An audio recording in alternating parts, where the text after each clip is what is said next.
Hello and welcome to a new video. আজকে প্রশ্নভুল মামলার আপডেটের জন্য অনেকে অপেক্ষা করছেন। তো গুরুত্বপূর্ণ তথ্যটা জানার জন্য অবশ্যই শেষ পর্যন্ত ভিডিওটি দেখবেন। যারা নতুন যুক্ত হয়েছেন বা কোনো কারণে আমাদের চ্যানেলটি সাবস্ক্রাইব করেননি, সাবস্ক্রাইব করে রাখুন, পাশের বেল আইকন প্রেস করে অল করে দেবেন, তাহলে ইম্পর্টেন্ট আপডেটগুলো মিস করবেন না। এবং যারা ফেসবুক থেকে দেখছেন পেজটিকে ফলো করে রাখুন। তো স্ক্রিনে এখন দেখতে পাচ্ছেন আমরা কেস ডিটেল এখানে ওপেন করেছি। তো এক্ষেত্রে এই মামলাটি ছিল টেট 2022 প্রশ্নভুল মামলা সংক্রান্ত এক ব্যাপার।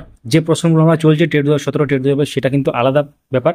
সেটা এই ছুটির পরে যখন কোর্ট খুলবে তখন কিন্তু এক্ষেত্রে সেটা শুনানি হবে, যেটা আমরা আইনজীবীর সাথে কথা বলে জানলাম।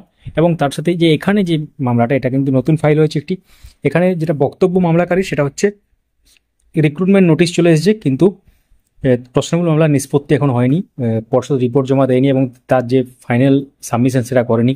কতজন পাস করবে কতজন করবে না সেটা কিন্তু জানা যাচ্ছে না। সেই জন্য যদি অনলাইন অ্যাপ্লিকেশন শুরু হয়ে যায় তাহলে তারা তো বঞ্চিত হয়ে যাবে যদি তাদের ফেভারে রায় যেত। তো এই ব্যাপারটা হয়েছে এবং পর্ষদের যেটা যুক্তি ছিল যে এক্ষেত্রে অনলাইন অ্যাপ্লিকেশন এখনো পর্যন্ত শুরু হয়নি। যদি শুরু হয় এবং তার আগে যদি এক্ষেত্রে রিপোর্ট জমা না পড়ে তাহলে ব্যাপারটা সিচুয়েশনটা অন্যরকম হয়, এবং যদি রিপোর্ট জমা পড়ে যায় তাহলে তো কতজন পাস করছে জানতেই পারা যাচ্ছে। তো এটা কিন্তু যে ব্যাপার হয়েছে, এবং এক্ষেত্রে মামলাটা আপনারা দেখতে পাচ্ছেন ডিসপোজ করে দেওয়া হয়েছে, কেস ডিসপোজড। এবং এক্ষেত্রে ডিসিশন ডেট আজকের ডেট 14ই অক্টোবর 2025, এবং মামলাটা ডিসপোজ হয়ে গেছে। এবং অর্থাৎ এক্ষেত্রে নেচার অফ ডিসপোজাল হচ্ছে ডিসমিস, কেসটা কিন্তু ডিসমিস হয়ে গেছে। অর্থাৎ এক্ষেত্রে টেট 2022 প্রশ্নপুল সংক্রান্ত একটি মামলা হয়েছিল, সেই মামলা অর্থাৎ নতুন নিয়োগে পার্টিসিপেট করতে চেয়ে বা নতুন নিয়োগের এখনো পর্যন্ত যে নিয়োগের আগে অ্যাকচুয়ালি যে প্রশ্নগুলো মামলার আউটকাম কিছু বেরিয়ে এলো না, সেটার জন্য একটা আলাদা করে মামলা হয়েছিল। সেই মামলাটি কিন্তু ডিসপোজ। এটা কিন্তু টেট 2017 টেট 2022 যেটা একসাথে এগোচ্ছে ওই মামলাটা কিন্তু না। অনেকেই জানেন না, হয়তো তাদের উদ্দেশ্য বলি। অর্থাৎ এক্ষেত্রে নতুন নিয়োগে অনেকেই বলছেন স্থগিতাদেশ চাওয়া হয়েছে, এরকম ধরনের কিছু নয়।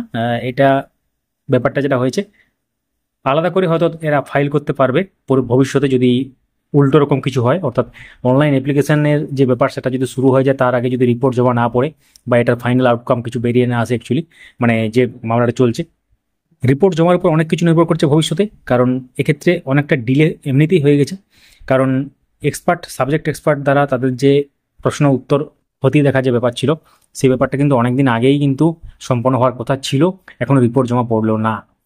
তো অবশ্যই আমাদের সঙ্গে থাকুন উল্লেখযোগ্য এবং গুরুত্বপূর্ণ ব্যাপারটা নির্ভুলভাবে জানার জন্য। কমেন্টে জানাবেন যে আপনারা প্রশ্নভুল মামলার পিটিশনে আছেন কিনা, এবং টেট 2014 প্রশ্নভুল মূল মামলা মহামান্য সুপ্রিম কোর্ট আছে, সেটার আপডেট আমরা নিয়ে আসবো পরবর্তী ভিডিওতে সম্ভব হলে। Thank you so much for watching. ভিডিওটি লাইক করুন এবং আমাদের এই এফোর্ট যদি ভালো লেগে থাকে অবশ্যই ভিডিওটি চারিদিকে ছড়িয়ে দেন। Thank you.